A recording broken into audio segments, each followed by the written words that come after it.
Hi అండి. ఇప్పుడు ఎల్లుల్లిపాయ కారం చేస్తున్నాను. నోటికి ఏం తినబుద్ధి కావట్లేదని చెప్పి దీనికి కావాల్సింది ఎల్లుల్లిపాయలు, ఉప్పు, కారం, ఎండుమిరపకాయలు, తాలింపు దినుసులండి, ఇంకా నూనె.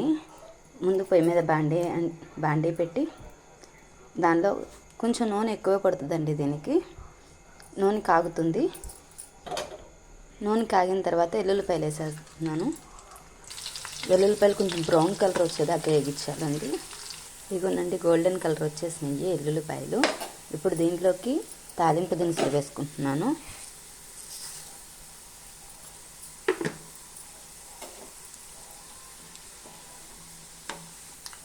ఇదిగోండి, తాలింపు దినుసులు వేగిన తర్వాత ఎండుమిరపకాయలు వేస్తున్నానండి. ఇదిగోనండి, ఇప్పుడు తాలింపు మొత్తం వేగిపోయింది. ఇప్పుడు మనకు కావాల్సినంత కారము